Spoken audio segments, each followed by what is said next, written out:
targets Saudi Arabia. I'm live from New York. This is the Ben Shapiro Show.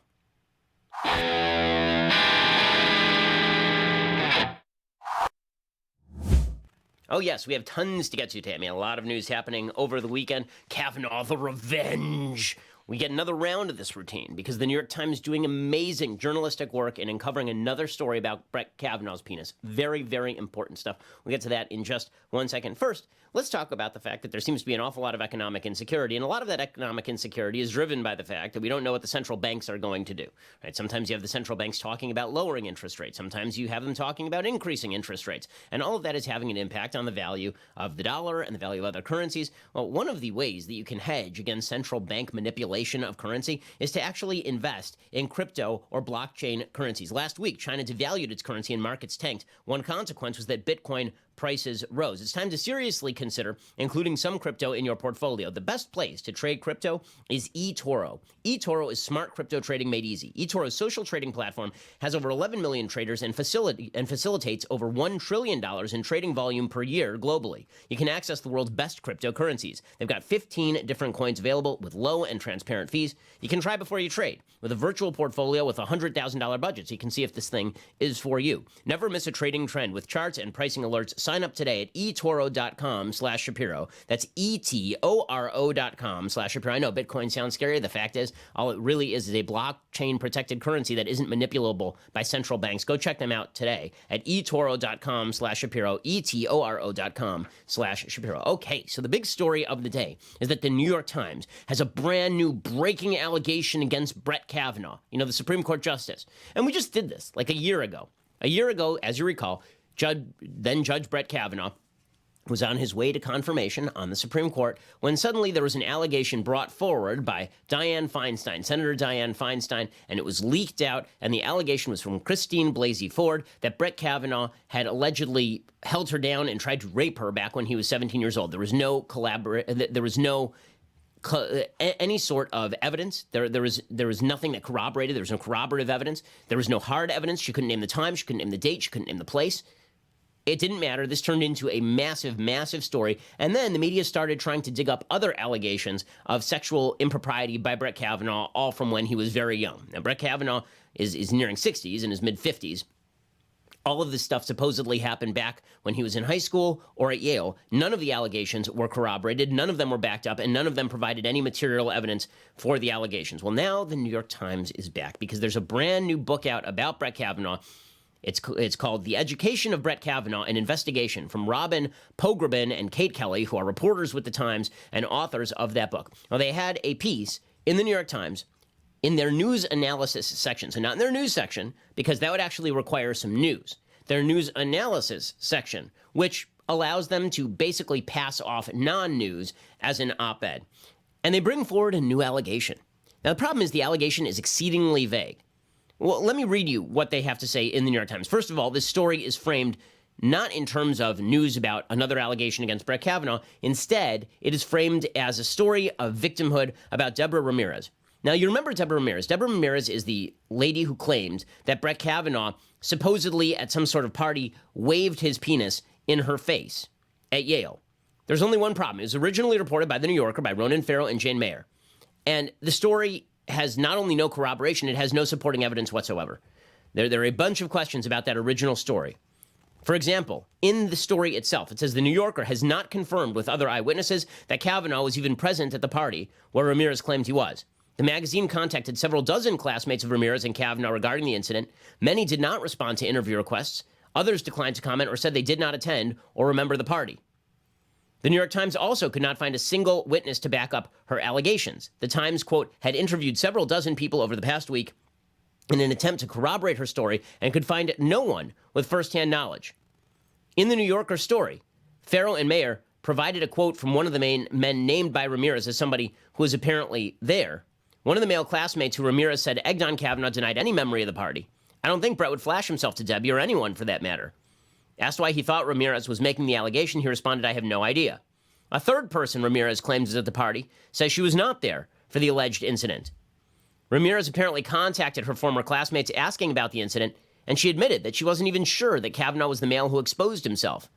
Ramirez, quote, herself contacted former Yale classmates, asking if they recalled the incident, and told some of them she could not be certain Mr. Kavanaugh was the one who exposed himself. Buried 1,700 words into the original New Yorker piece, the report says a former friend who says she was best friends with Ramirez says Ramirez never mentioned the story. The former friend who was married to the male classmate alleged to be involved and who signed the statement said of Ramirez, "This is a woman I was best friends with. We shared intimate details of our lives. I was never told this story by her or by anyone else. It never came up. I didn't see it. I never heard of it happening." Ramirez wasn't even sure her memory was correct. This was the most damning part of that original New Yorker story. The outlet reported, quote, "In her initial conversations with the New Yorker, Ramirez was reluctant to characterize Kavanaugh's role in the alleged incident with certainty. After 6 days of carefully assessing her memories and consulting with her attorney, Ramirez said she felt confident enough of her recollections to say she remembers Kavanaugh." Okay, if you have to take 6 days to assess your memories and consult with your attorney, I'm going to say you don't have the requisite level of certainty to make an allegation like that. I said this at the time. Everybody else said this at the time because, of course, that is ridiculous. Okay, if you were making an allegation that somebody at a party came up to you, exposed themselves, thrust their penis in your face, pretty good shot you're going to remember who that person was. Right, but apparently, and Brett Kavanaugh is apparently fairly well known on campus.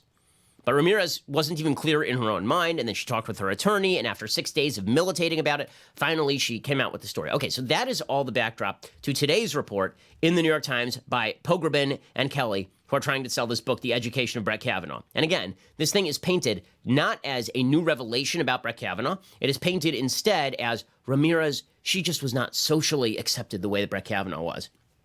As though it is some sort of sin to be from an upper class or upper middle class background and go to Yale, as opposed to being from a poorer background and going to Yale. Last I checked, that was not the allegation against Brett Kavanaugh, nor is that a disqualifying allegation for the Supreme Court. If we ruled out everyone who grew up fairly wealthy in the United States from sitting on a federal court, you can wipe out 2/3 of the federal bench. Okay, so here's what the New York Times story says. Deborah Ramirez had the grades to go to Yale in 1983, but she wasn't prepared for what she'd find there. A top student in southwestern Connecticut, she studied hard but socialized little. She was raised Catholic and had a sheltered upbringing. In the summers, she worked at Carvel, dishing ice cream, commuting in the $500 car she'd bought with babysitting earnings. At Yale, she encountered students from more worldly backgrounds. First of all, it doesn't sound like she was impoverished, right? I mean, she apparently was raised in southwestern Connecticut, not known for being the poorest area in America. She worked at Carvel, dishing ice cream. She was able to buy a car with babysitting earnings. In any case, that's not to say that her background is rich, but this doesn't sound like somebody who was growing up in the inner city. Okay, in any case, the New York Times says at Yale, she encountered students from more worldly backgrounds. Many were affluent and had attended elite private high schools. They also had experience with drinking and sexual behavior that Miss Ramirez, who had not intended to be intimate with a man until her wedding night, lacked. During the winter of her freshman year, a drunken dormitory party unsettled her deeply. She and some classmates had been drinking heavily when, she says, a freshman named Brett Kavanaugh pulled down his pants and thrust his penis at her, prompting her to swat it away and inadvertently touch it. Some of the onlookers who had been passing around a fake penis earlier in the evening laughed. To Ramirez, it wasn't funny at all. It was the nadir of her first year when she often felt insufficiently rich, experienced, or savvy to mingle with her more privileged classmates. Okay, so a few things about this. Number one, she was apparently voluntarily at a drunken dormitory party. That would not excuse sexual assault in any case. But if the idea here is that Brett Kavanaugh and his colleagues corrupted Ramirez, I'm not seeing the evidence of that because, again, putting aside the alleged incident, she was at a dormitory party heavily drinking, according to her own admission, before she met Kavanaugh. So that's not Kavanaugh's fault. But the allegation here is reported with basically no countervailing evidence, right? She and some classmates had been drinking heavily when she says a freshman named Brett Kavanaugh, et cetera, et cetera. Now, I just pointed out to you all of the problems with her story. They were originally mentioned at the time. So there's nothing new in the story so far, but this is now being presented as a case of fact. I had gone through high school, I'm the good girl, and now in one evening it was all ripped away, she said in an interview earlier this year at her Boulder, Colorado home. By preying upon her in this way, she added, Mr. Kavanaugh and his friends made it clear I'm not smart. Okay, now, again, she took 6 days to figure out whether it was Kavanaugh. There's no corroborating witnesses, none, at this apparently well-attended dorm party where everybody's drunk. Kavanaugh denies the claims, obviously. Ms. Ramirez's story would seem far less damaging to Kavanaugh's reputation than those of Dr. Christine Blasey Ford, who claimed that Kavanaugh pinned her to a bed, groped her, and tried to remove her clothes while covering her mouth. But while we found Dr. Ford's allegations credible during a 10-month investigation, Ms. Ramirez's story could be more fully corroborated. At least 7 people, including Ms. Ramirez's mother, heard about the Yale incident long before Kavanaugh was a federal judge. 2 of those people were classmates who learned of it just days after the party occurred, suggesting it was discussed among students at the time. Okay, but none of those people came forward to the New Yorker to say indisputably that Kavanaugh did it, or that she had said that Kavanaugh did it, or who the person was who did this thing. And then we get to the new allegation. Okay, that's all the old stuff. Then we get to the new allegation in the New York Times. So here's the new allegation, quote, "We also uncovered a previously unreported story about Mr. Kavanaugh in his freshman year that echoes Ms. Ramirez's allegation. A classmate, Max Steyer, saw Mr. Kavanaugh with his pants down at a different drunken dorm party, where friends pushed his penis into the hand of a female student. Apparently, this is the most well-trafficked penis in the history of Yale. And not only is Kavanaugh thrusting it in people's faces, according to these allegations, now his friends are apparently grabbing his junk and pushing them into other people's hands. So basically, it's a FedEx package at this point. Mr. Steyer, who runs a nonprofit organization in Washington, notified senators and the FBI about this account, but the FBI did not investigate, and Steyer has declined to discuss it publicly." Well, if he declines to offer any details that are worth investigating, then what the hell is this supposed to mean? Okay, so the original story does not include the following line. Okay, the original story said, "We corroborated the story with 2 officials who have communicated with Mr. Steyer. The female student declined to be interviewed." That is where the sentence originally ended. Okay, that is where the sentence originally ended. Then, much later, the New York Times has to come forward with a correction. And their correction says, quote, "Friends say she does not recall the episode." Now, it seems to me that, number one, if you're Ramirez and somebody thrust their penis in your face at a party and it was devastating, you would remember who the person was. But beyond that, and that somebody else at the party could corroborate it, but beyond that, the female student in this story says she does not remember the incident. Okay, and the New York Times didn't originally include that. Originally, that wasn't in the story. That's a pretty major revision, right? The update included the significant detail that several friends of the alleged victim said she did not recall the purported sexual assault in question at all. The Times also stated for the first time that the alleged victim refused to be interviewed and has made no comment about the episode. That's an amazing update, right? The editor's note, they added an editor's note to this story, which basically destroys the entire story. It says an earlier version of this article, which was adapted from a forthcoming book, did not include one element of the book's account regarding an assertion by a Yale classmate that friends of Brett Kavanaugh pushed his penis into the hand of a female student at a drunken dorm party. The book reports that the female student declined to be interviewed, and friends say she does not recall the incident. That information has been added to the article. Why was it left out of the article? Really, I mean, that's a pretty serious point, isn't it? It was in the book. It wasn't in the article. Why wasn't it in the article? If I say to you, there's an allegation that you murdered someone, and then it also says in the book that the supposed murder victim is walking around Fifth Avenue, that might be relevant. Leaving out the actual relevant part of the story would be a pretty massive piece of botchery by the New York Times. It's always very weird. Now, people would say that there's no media bias. Why is it that every mistake is in one direction? Why? Why is it that every single error is in one direction over at the New York Times? This is amazing. In 1 second, we'll see how Democrats reacted to the original allegation, because this shows how deeply cynical the original Kavanaugh allegations were and were treated by the Democrats. Now, I was willing to go back and listen to the tape. I was willing to give all sorts of credibility to Christine Blasey Ford, and then it turns out she couldn't name where, when, what. She couldn't name a single person there who could corroborate her story, and it became clear that she had nothing, that the story had fallen apart, that there really was nothing there. Or at the very least, there was nothing that we could corroborate. So maybe the story was true, but if we can't corroborate in any way, there is this idea of due process and innocence until proven guilty. If I allege that you rape puppies in your backyard and offer no supporting details, you should probably take that with a grain of salt. Okay, now we have Deborah Ramirez, whose story originally was full of holes. And the New York Times comes forward with this report attempting to shore up the story, not by referring to Ramirez's story, but by referring to a secondary incident to an unnamed female who says she doesn't remember the incident, as reported by a man who says he reported it to the FBI, but won't talk about it publicly or give any serious details. How are we supposed to take all that seriously? How? And the answer is, you're not supposed to take it seriously. You're just supposed to go along with the Democratic line that Brett Kavanaugh is actually a rapist and a ritual serial assaulter, and that if you want him on the Supreme Court, or you believe that there's no evidence to oust him from the Supreme Court, it's because you're a sexist. If Democrats want to play this game, it did not go well for them the first time. We can do it again, but I think this is a pretty botched move. We'll see in a second how the 2020 Democrats are trying to militarize this particular story. We'll get to that in just 1 second. First, you may be walking around right now listening to this show on a pair of earbuds, and maybe those earbuds are old-fashioned and they have the wires or they have the stems. Maybe they cost you too much money and you're looking for a second pair of earbuds that you're not going to lose and that look good and sound good. Well, this is where Raycon wireless earbuds come in. Raycon earbuds start at about half the price of any other premium wireless earbuds on the market, and they sound just as great.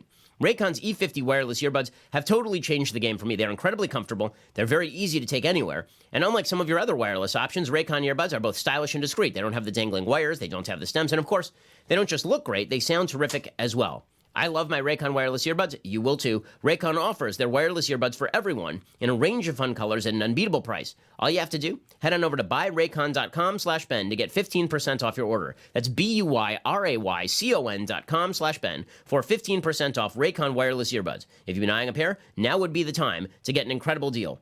Go check them out right now at buyraycon.com/Ben. That's BUYRAYCON.com/Ben. Buyraycon.com/Ben. Use that /Ben and let them know that we sent you, and also get 15% off your order. Okay, so the Democratic candidates jump on this completely unsupported, uncorroborated, unspecified story, and they start tweeting out about how Justice Kavanaugh should now be impeached from the Supreme Court. Now, this is all crap. They're never going to get an impeachment of Kavanaugh. It's a thing that is not going to happen. But Democrats are trying to provide the false hope to their constituents that if elected, they will impeach Kavanaugh, replace him with somebody on the left, and fill Ruth Bader Ginsburg's seat. And they're trying to reshift the majority on the Supreme Court in a left-leaning direction, basically by railroading Kavanaugh on the basis of non-evidence. I will point out one quick thing here. We have had a bevy of public figures in recent years who have had their genitalia described on national television by people who allege sexual assault. Right? Stormy Daniels famously described President Trump's genitalia.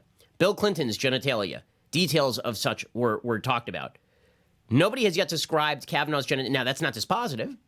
Maybe they were generic. Who knows? But the bottom line is we've had no corroborating details on any of these stories. All of them apparently happened in public places with other witnesses available, and not one witness has been there who corroborates any of these stories. It's unbelievable. And yet the Democrats are still saying that Kavanaugh should be kicked off the Supreme Court based on what? A new report from a guy who says that he was at a party and saw a male grab Kavanaugh's penis, which, by the way, would be sexual assault, and then thrust it into the hand of a female who says she doesn't remember the incident. It seems like you might remember that incident. I'm just going to put that out there. That if you're a female innocently sitting at a party and suddenly some dude comes and takes someone else's junk and thrusts it into your hand, it feels like that might be memorable. I'm going to go to the woman in the room. Jess, does that seem like a memorable incident to you? It seems like a memorable incident to Jess. I will take Jess as generic woman here because I think that is a fairly memorable incident. I think any normal person would probably remember that. And if called by the New York Times, oh, were you at a party where someone grabbed somebody's junk and thrust it into your hand? Seems like it might be memorable. And the New York Times cutting that and then replacing that back into the story is really insane. Okay, so Kamala Harris, of course, immediately tweets out that it's time for Kavanaugh to go. It's time for Kavanaugh to go. By the way, Steyer, the chief executive of a nonpartisan group in Washington, declined to comment on Sunday. But this did not stop the Democrats. So the Democrats started tweeting out immediately.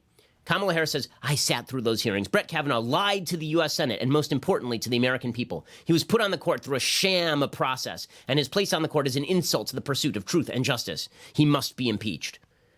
Yeah, you sat through those hearings. I remember you tried to railroad him in those hearings. In fact, you brought up Michael Avenatti's allegations that he was engaged in a chain gang rape, as I recall.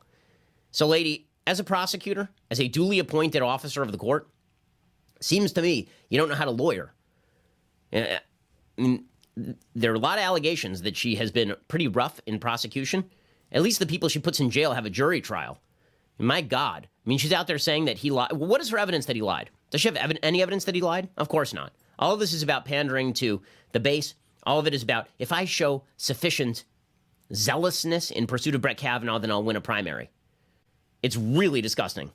Elizabeth Warren did the same thing, and Elizabeth Warren knows better. She's a lawyer, too. She, of course, knows better. But, again, Elizabeth Warren is deeply cynical. In the same way that Kamala Harris is deeply cynical, Warren's just better at it. Right? Kamala Harris is so cynical that you can see the wheels turning in her mind. You know, Katharine Hepburn once described Meryl Streep as an actress where you could actually see every wheel turning, that she was transparent. You could see all the gears shifting in her mind when she was acting a scene. Well, that is the same way with Kamala Harris. Elizabeth Warren is better at hiding it, but she is the same way. She has shifted nearly every position she ever held in order to appeal to the woke base of the Democratic Party. Well, now she's doing the same routine. She says last year, the Kavanaugh nomination was rammed through the Senate without a thorough examination of the allegations against him. Well, there was an FBI background check. And by thorough examination of the allegations against him, do you mean like a crap load of investigation by the Senate and no corroborating evidence on any of the massive allegations made against him? Like none? Warren says confirmation is not exoneration. And these newest revelations are disturbing. I love the reversal of the burden of proof right there. Confirmation is not exoneration. It's not your job to exonerate Kavanaugh. It's your job to prove, not even beyond a reasonable doubt. How about by preponderance of the evidence? Hell, how about by any corroborative evidence that Kavanaugh did this stuff? How about that? And how about any shred of evidence beyond just a mere allegation? Because mere allegation ain't enough to get anything done. Warren says, like the man who appointed him, Kavanaugh should be impeached. Ooh, so Trump should be impeached too. See, now we have a bidding war on impeachment. So apparently Kavanaugh should be impeached, and then Trump should be impeached, and then Pence should be impeached. And they should probably just impeach like Mitch McConnell. Let's go for him for good measure. We can have a bidding war. Bernie is going to be like, we impeach everybody. Everybody should be impeached except for me. I will remain. I mean, this is pretty sick stuff. Beto O'Rourke does the same thing. Smokes up a doob and he's like, brah, yesterday we learned of another accusation against Brett Kavanaugh. One we didn't find out about before he was confirmed. Because the Senate forced the FBI, brah, to rush its investigation to save his nomination. We know he lied under oath. He should be impeached. No, you don't know he lied under oath. You can provide no evidence that he lied under oath, actually. I love Beto O'Rourke, a man who literally crossed a median barrier while driving under the influence and hit another car and then drove away from the scene. All over Brett Kavanaugh because one guy made an allegation he won't even talk to the New York Times about. Julian Castro joined the club. He said, it's more clear than ever that Brett Kavanaugh lied under oath. He should be impeached. Really? Again, where's the evidence of this? Any evidence? He says, and Congress should review the failure of the Department of Justice to properly investigate the matter. On the basis of what? The New York Times corrected its own story to suggest that the alleged victim in this case does not recall the incident, that there is no evidence that she even recalls the incident, that this is based on one uncorroborated allegation by a dude at a party. And there are lots of other people at the party. And there's a victim. And the victim says she doesn't remember it. I mean, we went through all of this at the time. So the only new allegation here is the Max Stier allegation. And that Max Stier allegation actually includes a case of sexual assault, not against Kavanaugh, but against the guy who grabbed his junk. As John McCormick points out at National Review, he says, can someone explain the logistics of the allegation here? Was Kavanaugh allegedly walking around naked when his friends pushed him into the female student? He says, no, if I'm reading Pogrom and Kelly right, the friends didn't push Kavanaugh in the back. Rather, the friends pushed his penis. He says, what? How did that happen? Who are the friends? Who's the female student? Were there any witnesses besides Stier? He says, all that the authors write in the New York Times essay about the corroborating is this. Mr. Stier notified senators and the FBI about the accounts, but the FBI didn't investigate, and Stier has declined to discuss publicly. So they corroborated the fact that Stier made the allegation to the FBI, but they gave no indication that they corroborated any details of the incident. Molly Hemingway, who's written her own book about the railroading of Justice Kavanaugh, she wrote on Twitter, the book notes quietly that the woman Max Stier named as having been supposedly victimized by Kavanaugh and friends denies any memory of the alleged event. As McCormick says, omitting this fact from the New York Times story is one of the worst cases of journalistic malpractice in recent memory. He says, even if you take this accusation at face value, it doesn't appear to be an allegation of assault against Kavanaugh. Right? If somebody grabs you and throws you into somebody else, you are not actually the assaulter. The person who grabbed you and threw you into somebody else would be the person guilty of assault. The same thing would be true here. Yeah, as McCormick says, as I wrote last October, here's why Ramirez's allegation was dubious. Deborah Ramirez is the Yale classmate of Kavanaugh's, who now claims Kavanaugh exposed himself as a college freshman at a party. Her claim was already dubious because named witnesses deny the allegation, and Ramirez herself wasn't sure in recent weeks if Kavanaugh had done what she now alleges. It doesn't matter.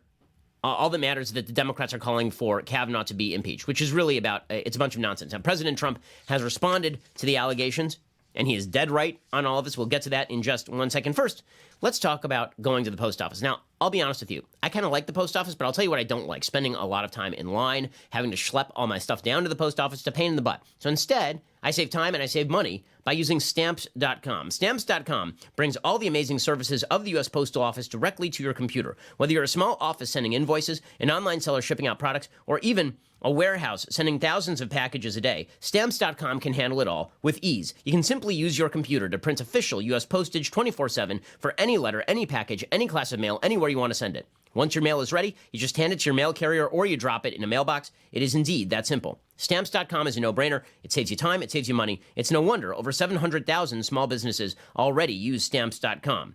Go check out Stamps.com right now, especially because, you used to have to go to the grocery store to get your stamps or go down to the post office.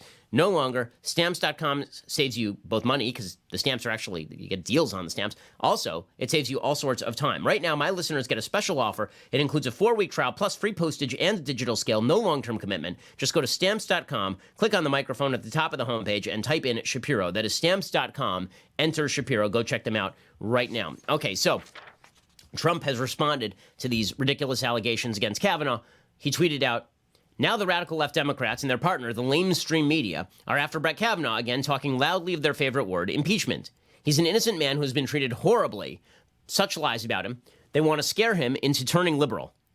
Which, by the way, is not wholly untrue. Okay, the fact is that one of the things that the media love to do is grant strange new respect to people who suddenly begin interpreting the law according to their favorite designs. John Roberts has been the recipient of strange new respect in the past.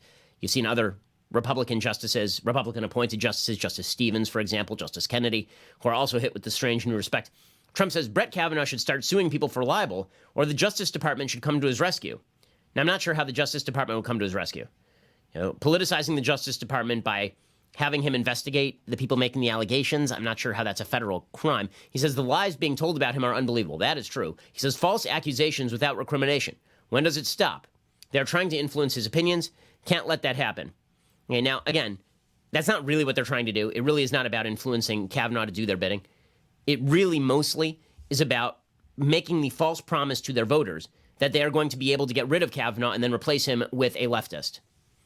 Majority Leader Mitch McConnell in the Senate wrote that the far left's willingness to seize on completely uncorroborated and unsubstantiated allegations during last year's confirmation process was a dark and embarrassing chapter for the Senate.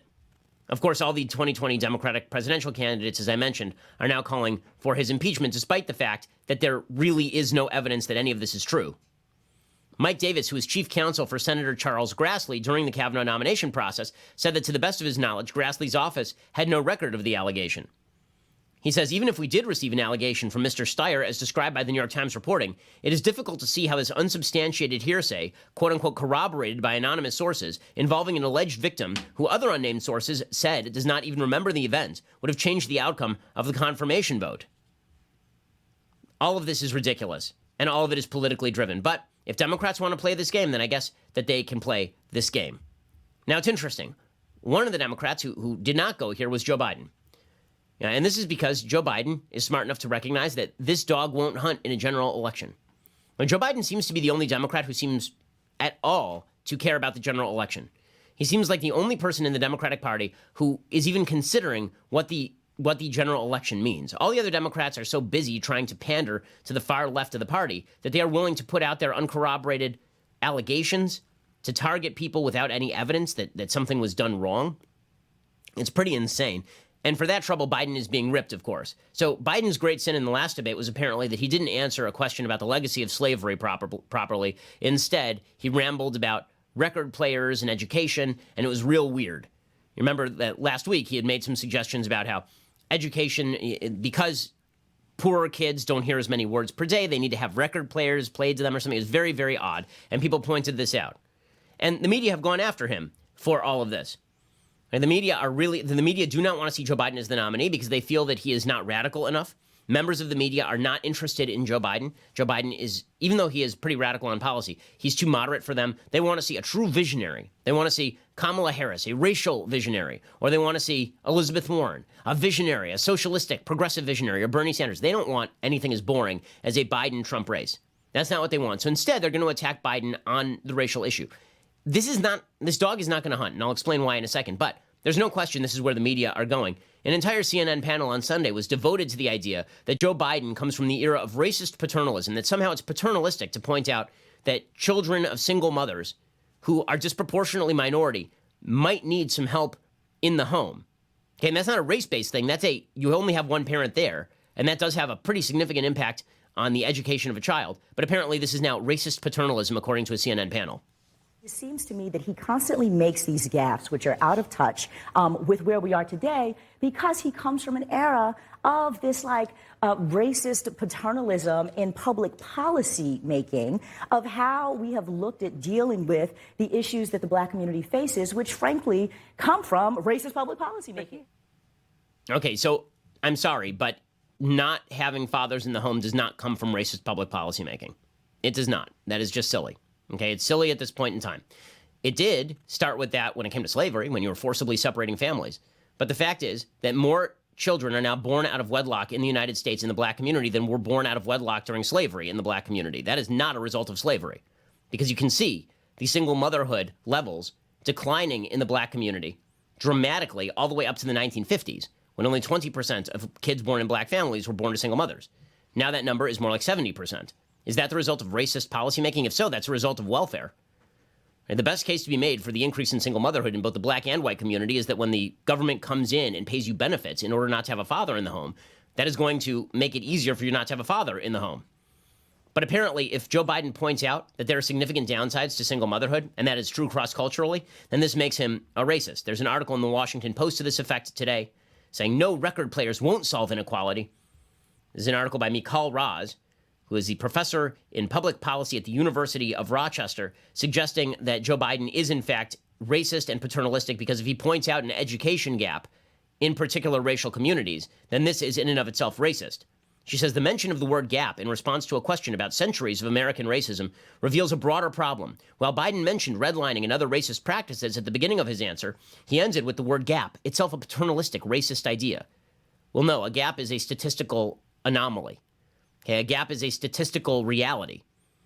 That's ridiculous. If you mention the word gap between two groups of people because there is an actual statistical gap, that is not racism. But the woke left is going to try and portray Joe Biden as a racist for talking about certain realities on the ground. As we will see, this has become a talking point in the Democratic Party. It ain't going to go anywhere, and I'll explain why in just one second. First, let's talk about how you get the word out about yourself. When you go to a party and somebody asks you for a business card, are you pulling out like something that you made over at Kinko's in like 1997 and it's on cheap paper and it's printed in Helvetica font or something? What you really need is a nice looking business card. It really does make a difference. I get handed a lot of business cards, and the ones that tend to make it to my assistant's Rolodex are the ones that people have spent time on. They've spent money, or the ones that look the nicest. Here's the nice thing. If you go to Vistaprint, you can get the ones that look like you spent time and money on them, and you don't have to spend a fortune. Your next big opportunity is coming right now. All it takes to feel like you're ready to own the now is $10. For just $10, Vistaprint gives you 500 personalized cards with exactly the look that you want. That's a low price to make a lasting impression. And because you can choose the colors and the fonts and the designs and the images, you can create something as unique and compelling as your business. You can feel good, by the way, also knowing that Vistaprint uses carefully selected inks, responsibly sourced paper stocks as well, and your satisfaction is 100% guaranteed.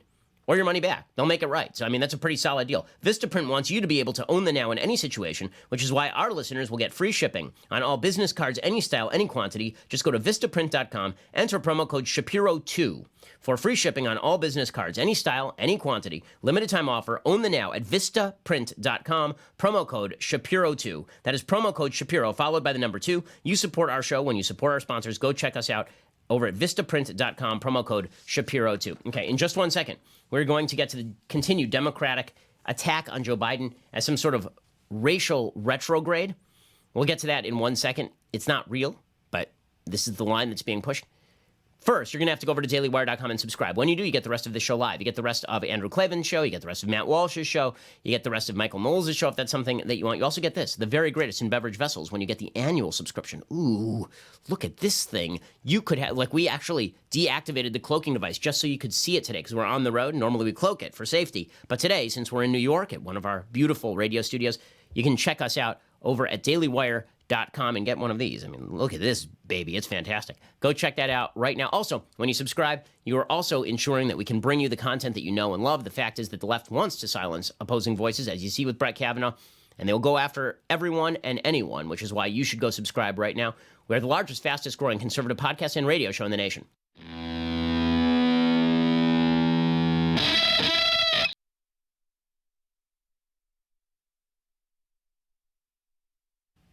So as I say, the rap on Joe Biden is twofold now. One is that he is an old-style racist who's just covering it up, and the other is that he's really old.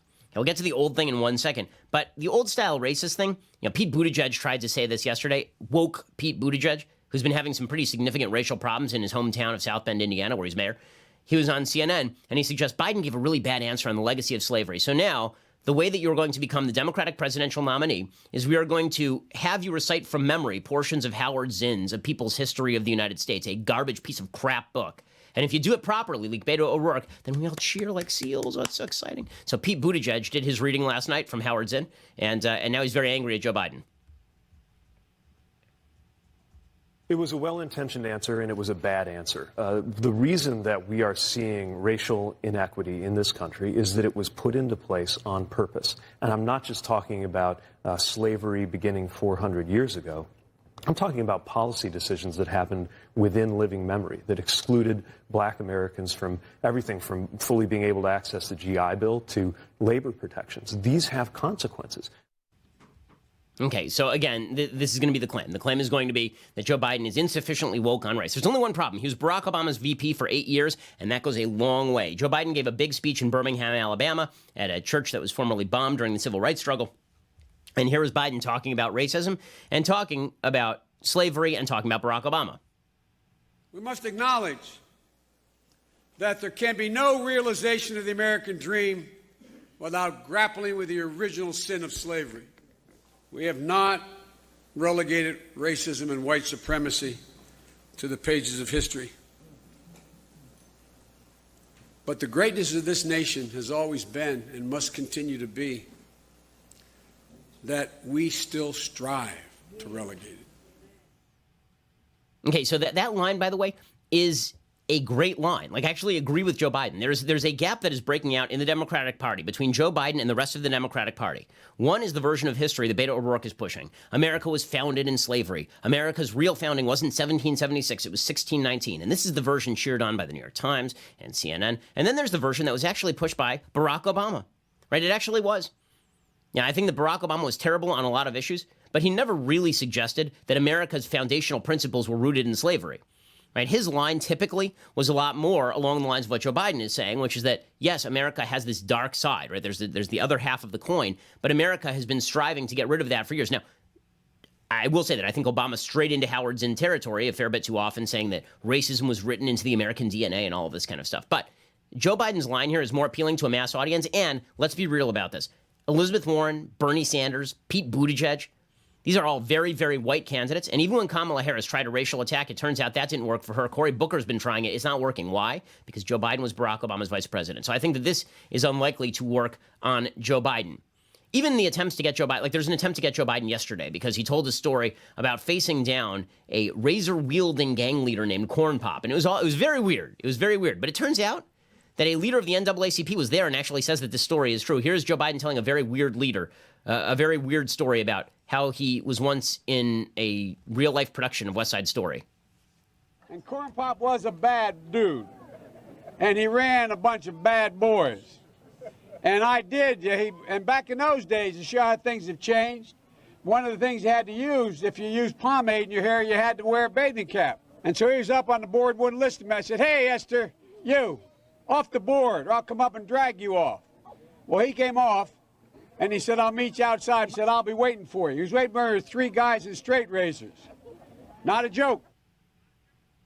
Okay, and then he continues to tell this story. People were all over him for this. A leader of the NAACP said it was true. Again, I think that the racial attack on Joe Biden is unlikely to work. So that moves the Democrats to their secondary attack. And the secondary attack is Joe Biden is really old. So Pete Buttigieg, who is just smarmy beyond belief, he was asked about Biden's fitness for office on ABC News, as though he's actually relevant. And Buttigieg dodged the question, of course. You jumped on one of the contenders, Julian Castro, after he made that inaccurate suggestion that Vice President Biden didn't remember what he was saying at the debate. But it did raise all these questions again about Vice President Biden's age and fitness for office. Do you share that concern? I think that's for the voters to decide. Look, each one of us is competing based on our abilities and based on our vision. And I think the candidate who has the best abilities and vision is going to prevail. I think we can lay out the differences without hitting below the belt. Okay, except that you refuse to answer the question. What you could just say is, I think Joe Biden's with it. If he's the nominee, I'll back him. I just don't think he's the best candidate at this time, right? But Buttigieg isn't going to go there. Again, I think that this attack is probably going to fall flat. It is all baked into the cake at this point. Plus, Joe Biden is a feisty oldster.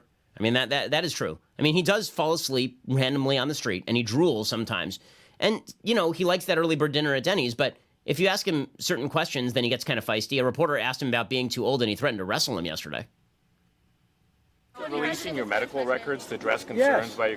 I don't have, what the hell concerns, man? You want to wrestle?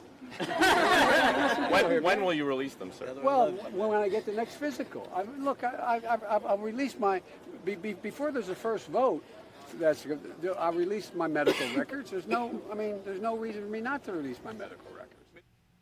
Okay, so again, I don't think that, yes, he's old, yes, he's stammering.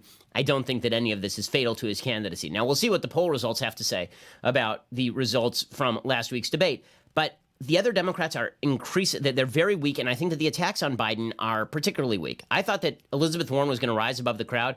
That has not happened thus far. Okay, now in other news over the weekend, non-presidential news over the weekend, there was a massive attack on a Saudi oil facility by allegedly Iran. Now, the reason I say allegedly Iran is because Iran denies it. But in reality, there's no other force in the region capable of carrying out this attack.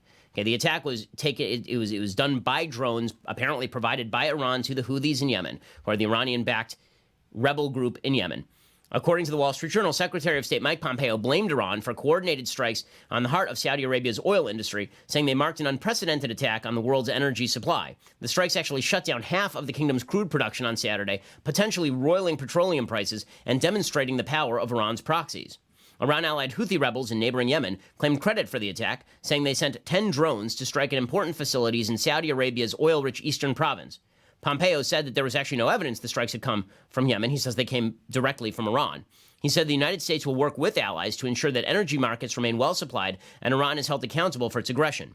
He added that the strikes showed Iran was not serious about diplomacy, which is a major shift in tone and tenor because there was a lot of rumor mongering that President Trump was going to meet directly with the Iranian proxy president, Hassan Rouhani, in person without preconditions. Trump has now backed off of that. Trump has now tweeted out that it was always fake news that he was ever going to meet with Hassan Rouhani, which it was not. Okay, Mike Pompeo was on national TV talking about how Trump might meet with Rouhani without preconditions. And there was a lot of concern in some quarters, including my quarter, that the ouster of John Bolton amounted to President Trump preparing to make concessions to the Iranians. I would not be surprised in the slightest if the Iranians saw Bolton's ouster as an excuse for them to engage in an act of violence like this, to try to intimidate the Europeans into caving. It is exactly the same behavior that you've seen from the North Koreans for years, is when they seek to extract a concession from the West, they fire off a bunch of missiles. They do a bunch of nuclear tests. And then they say, you know, we won't do any of that if you give us money. Iran might be trying the same thing here. Also, they are artificially raising the price of oil, apparently so that their limited supply can bring more on the open market. They also attacked a tanker over the weekend in the Straits of Hormuz again. The production shutdown amounts to a loss of about 5.7 million barrels a day, the kingdom's national oil company said, which is roughly 5% of the world's daily production of crude oil, which is pretty significant. Officials said they hoped to restore production to its regular level of 9.8 million barrels a day by Monday. The energy minister, Prince Abdulaziz bin Salman, said lost production would be offset through supplies of oil already on hand, so he pledged that there wouldn't be a dramatic spike in the price of oil. The Wall Street Journal says the strikes mark the latest in a series of attacks on the country's petroleum assets in recent months, as tensions rise among Iran and its proxies, like the Houthis, and the U.S. partners like Saudi Arabia. The attacks could drive up oil prices if the Saudis can't turn on their production quickly enough.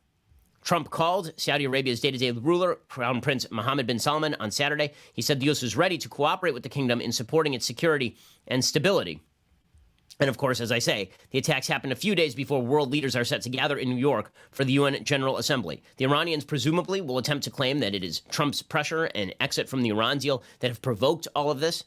Naturally, the left in American foreign policy will agree with that because always blame America first. You always got to make it about America being the agent provocateur in the Middle East, despite the fact that Iran has been engaged in widespread terror campaigns for at least the last 4 decades.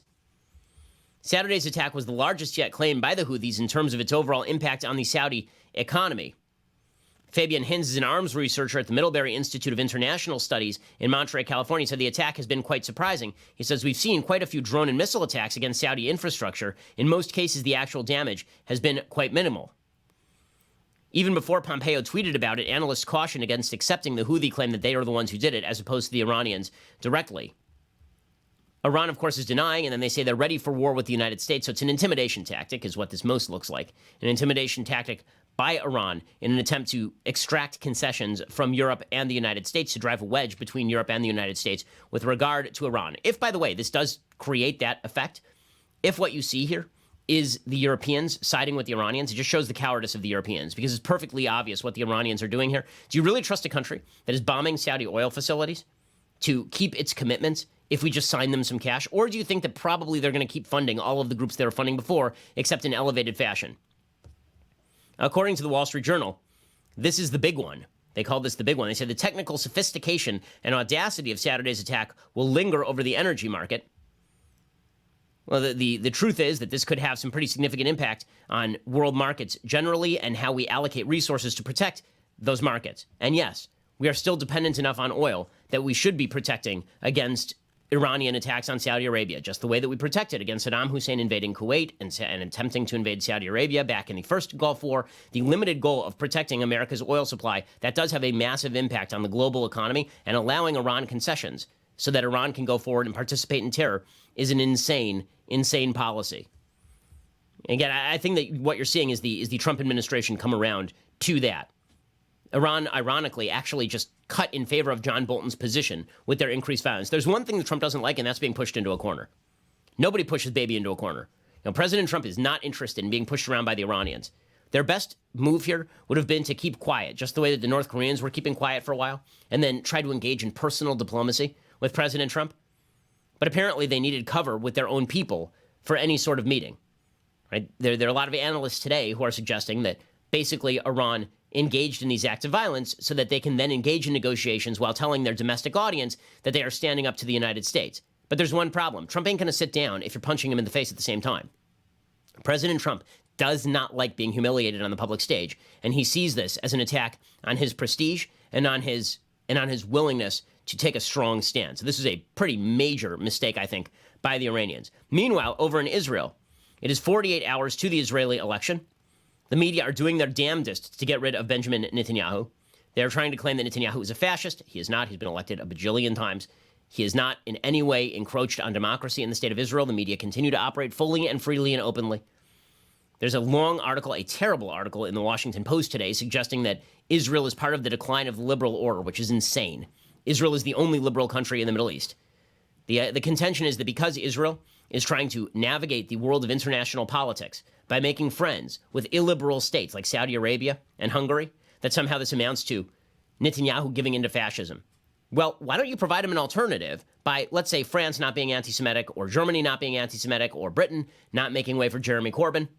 You know, it's a really easy way for Israel to be more pro-France, for France to be more pro-Israel. It turns out that Israel has a pretty obvious agenda here, and that's its own survival. But apparently, according to the media, that's out of bounds. They're going to be very surprised, honestly. The media are going to be super surprised if Blue and White, which is the rival party to Netanyahu in Israel, if Blue and White is elected and they somehow form a coalition, which looks doubtful in the lead up to this election. It looks like, by latest polling, Netanyahu still has enough for a coalition, which is unbelievable. The guy's an incredible, just on a political level, you have to admire the guy. With that said, if Blue and White were to take over, Kachov Lavan, what you would see is actually them mirror Netanyahu's exact foreign policy. That foreign policy is not changing. Why? Because the on-the-ground conditions have not changed. In fact, you know who supports the idea of extending Israeli sovereignty over some of the Jordan Valley? Kachov Lavan, the exact party that the left is trying to uphold. Now, you want to know why the left really opposes Netanyahu, the hard left? Because Netanyahu is just a proxy for Israel. That's it. And if Blue and White were to take over, they would feel the same way. Because any party in Israel that refuses to make concessions to terrorists will be seen as the problem. The person who makes this clearest, of course, is brutal anti-Semite Ilhan Omar, who can't go more than 35 seconds without shouting about the Jews. Well, she was on Face the Nation because we have to pretend she's a legitimate political figure, unlike Steve King, who is not a legitimate political figure. Ilhan Omar, who is a bigot, is on Face the Nation talking about her wonderful grand plans for the country. Well, she talked on Face the Nation about Netanyahu. She said Netanyahu's existence, his existence, was a threat to peace. You know, not Hamas, a terrorist group that fires missiles into the center of Israel. Not Hezbollah, a terrorist group that fires rockets into northern Israel. Not Islamic Jihad, a terrorist group that is part of a coalition government, not the Palestinian Authority, which pays the families of terrorists, Benjamin Netanyahu, the duly elected leader of Israel, his existence, his very breathing is a threat to Middle Eastern peace, according to rabid anti-Semite Ilhan Omar. Do you stand by your call for a boycott of Israel? I certainly hope that the people of Israel make a different decision. And my hope is that they recognize that his existence, his policies, his rhetoric really is contradictory to the peace that we are all hoping that that region receives and receives soon. Okay, so that would be a yes. I'm continuing to call for Israel's boycott. Does anyone truly think that Omar is suddenly going to call off her desire for a boycott if Netanyahu is no longer prime minister? What absolute garbage. What absolute nonsense. Netanyahu, again, is great at domestic politics. I love when there's international scrutiny on domestic political infighting in a full-on democracy. It's always very entertaining to me. There's never any sort of scrutiny on, the actual ruling coalition in the Palestinian Authority. Mahmoud Abbas is currently in the, 13th year of a 4-year term. Have you seen any scrutiny about that at all? There's a story today about the Turkish government claiming that Israel's an apartheid state. Oh, you mean the radical dictatorship in Turkey that supports Hamas?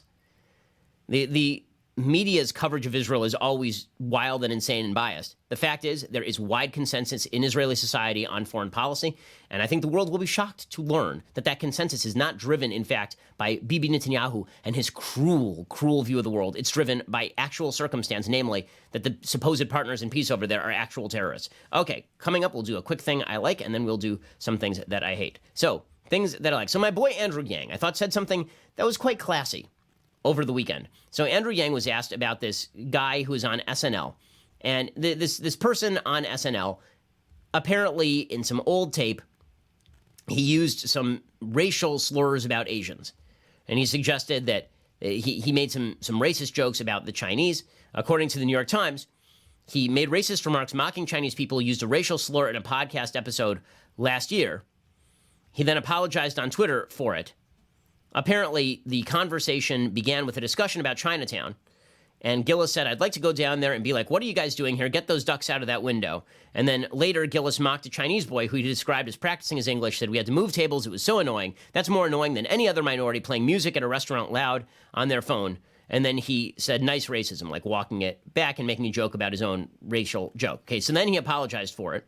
And everyone went nuts. Should he be fired? Should he lose his job? Because no one has ever told a racially tinged joke in comedy. No one's ever done anything like that. You mean professional comedians tell racially tinged joke? By the way, Dave Chappelle's getting all sorts of flack for his latest comedy special because of his words on woke social justice warriors. Half of the special is about how he doesn't care about white people dying on streets of heroin overdoses, okay? So people are making comedy jokes about race all the time. Aziz Ansari's special, he does the same thing. So racial jokes are only okay when they're directed one way, apparently. But this is why, again, I think Andrew Yang may be the only, nice person running for president of the United States. So I call him my boy Andrew Yang, who came on my Sunday special and actually is a nice person whom I have met and is a human being. So he was asked about this by Jake Tapper, and he said, you know what we could use in this society? Maybe like a little forgiveness. There have been a number of reactions to my call for forgiving Shane Gillis, and I've experienced a lot of anti-Asian racism throughout my upbringing, and it hurts. But at the same time, bigger picture, I believe that our country has become excessively punitive and vindictive about remarks that people find offensive or racist, and that we need to try and move beyond that if we can, particularly in a case where the person, is in this case, to me, like a comedian whose words should be taken in a slightly different light. Wouldn't you rather live in Andrew Yang's world than live in the woke scold world where somebody uncovers a comment from 15 years ago or 30 years ago or 50 years ago and you've changed and you've apologized since it? I mean, really, good for Andrew Yang. Good for Andrew Yang. I know that's unpopular among members of the social democrat base, the same people who say that Joe Biden is a vicious racist. But good for Andrew Yang. That is a good thing. We need more of that in our society and, frankly, more of that from both sides of the aisle. Okay, time for a quick thing that I hate.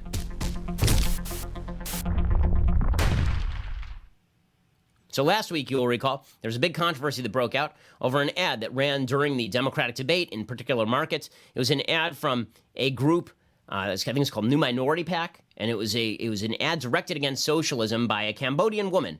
And the ad looked something like this, sounded something like this. This is the face of socialism and ignorance. Does Alexandria Ocasio-Cortez know the horror of socialism? My father was minutes from death in Cambodia before a forced marriage saved his life. That's socialism. Forced obedience, starvation. Mine is a face of freedom. My skin is not white. But the lady's name is not Elizabeth Heng. outrageous, And racist, the nor name of the group is socialist. New GOP Faces Super PAC. That lady's name, Elizabeth Heng. And she got all sorts of flack for this. Now, again, it's a very hard-hitting ad. I'm not sure I love the image of AOC's face being burned away, but it really is not about violence against AOC, the ad. The ad is about how she doesn't understand socialism. So the media, of course, took this to mean that this was calling AOC Pol Pot. No, this is not calling AOC Pol Pot. This is saying, the ad literally says she doesn't understand the effects of actual Marxist socialism. So Chris Cuomo, who is a block of wood on CNN, yeah, we're not allowed to call him Fredo, so we won't call him Fredo. We will never, ever call him Fredo. It's a racial slur, apparently, for Italians, which Chris Cuomo discovered like 3 weeks ago, but we'll never, ever call him Fredo. So here's not Fredo, who is talking on CNN with Elizabeth Heng, explaining that Pol Pot's regime wasn't about socialism, which is really interesting because it was totally about socialism. You are so well educated, you know that you can talk about socialism any way you want. Pol Pot was a brutal autocrat and dictator. That wasn't about socialism. That was about him being an evil human being. You can go to Scandinavia or Denmark and see socialism. They're not killing people. No. Nope. If you go to Denmark or you go to Scandinavia, what you're actually not seeing is socialism. You're seeing a social safety net based on a capitalist economy in which free market economics works and most ownership of goods and services is in private hands. If you want to look at full-scale government top-down socialism, it does look like Pol Pot. Every time it's tried. If you're talking about full government nationalization of resources, it looks like Cuba, it looks like Venezuela, it looks like the USSR, it looks like Pol Pot. Now, you can make the argument that AOC isn't for full-scale government nationalization of these industries. The problem is that she keeps saying she's for nationalization of all industries. There's a very famous joke about Winston Churchill talking to Clement Attlee, and the two of them are going to the urinal together, and Clement Attlee looks over, and Churchill sort of shies away, and Clement Attlee says, "What, are we embarrassed, Winston?" And Winston looks back at him and says, "No, Clement, it's just that every time you see something large, you want to nationalize it." Well, that is the view of AOC when it comes to major American industries. Chris Cuomo suggesting that Pol Pot has nothing to do with socialism is absurd. It's absurd. It's like saying that Hitler's Nazism had nothing to do with big government. It was actually a libertarian movement. Like that is absolute sheer nonsense. And then Chris Cuomo does super big journalisming. It's journalisming time for Chris Cuomo. Here's Chris Cuomo explaining that it's not just that Pol Pot isn't a socialist. It's that Elizabeth Heng, this pro-Trump Republican woman, she's misdirecting her angst about socialism. She should actually be angry at Trump. So here's Chris Cuomo explaining as an objective journalist that someone with a different viewpoint should believe like he does as an objective journalist who hates Trump. I get that you want to make political points with this, but, people like your family and what you represent, which, again, I believe is part of the blessing of this country, your fight is with the president that you support. He's the one who talks about people like your parents, like there's some other that shouldn't be in this country because they came here with nothing except the hope in their heart and wanting to make it. He doesn't want those people in this country now. AOC isn't your enemy. You can go after her policies and say they don't fit in a capitalist society. Chris, but if you may not believe it, but it's the truth, Elizabeth. He's the one who's going after people. Okay, no, it's not the truth. It is your opinion. Okay, Chris Cuomo declaring that what he believes, his opinion, is the truth. So his opinion is Pol Pot wasn't a socialist, which is absolute crap. It's ahistoric nonsense. He is a self-stated Marxist-Leninist who attempted to cram down a Marxist-Leninist regime from above, so much so that he wanted the flag of Cambodia, which looked like a checkered flag, it was the logo of his party. He actually forced land redistribution so that photos from above looked like the flag, so that they were perfectly equal squares looking like a checkerboard. Okay, that is how doctrinaire Pol Pot was in his Marxism and Leninism. And then he follows that up with, also, you should hate Trump, because Trump wouldn't let your parents in. Is there any evidence that Trump would not let in the Vietnamese boat people? Like, really, is there a lot of evidence of that? Because I'm not particularly seeing that evidence. Maybe he'd want them vetted as far as humanly possible for safety precautions, but I've seen no evidence that Trump would have rejected the Vietnamese boat people who are attempting to escape, or Cambodians attempting to escape the Cambodian genocide, or people who are coming here legally and not illegally. That's pretty pretty wild stuff there from Chris Cuomo. Again, our media just outdoing themselves day in and day out. Brilliant, brilliant stuff. Alrighty, well, we will be back here later with 2 additional hours of content, or we'll see you here tomorrow. I'm Ben Shapiro. This is The Ben Shapiro Show.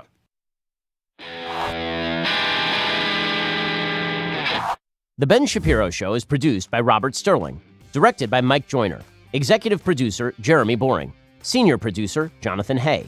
Our supervising producer is Mathis Glover, and our technical producer is Austin Stevens. Edited by Adam Sayevitz. Audio is mixed by Mike Coromina. Hair and makeup is by Jesua Olvera. Production assistant Nick Sheehan. The Ben Shapiro Show is a Daily Wire production. Copyright Daily Wire 2019. If you want to delve the depths of leftist madness, head on over to The Michael Knowles Show, where we examine what's really going on beneath the surface of our politics and bask in the simple joys of being right.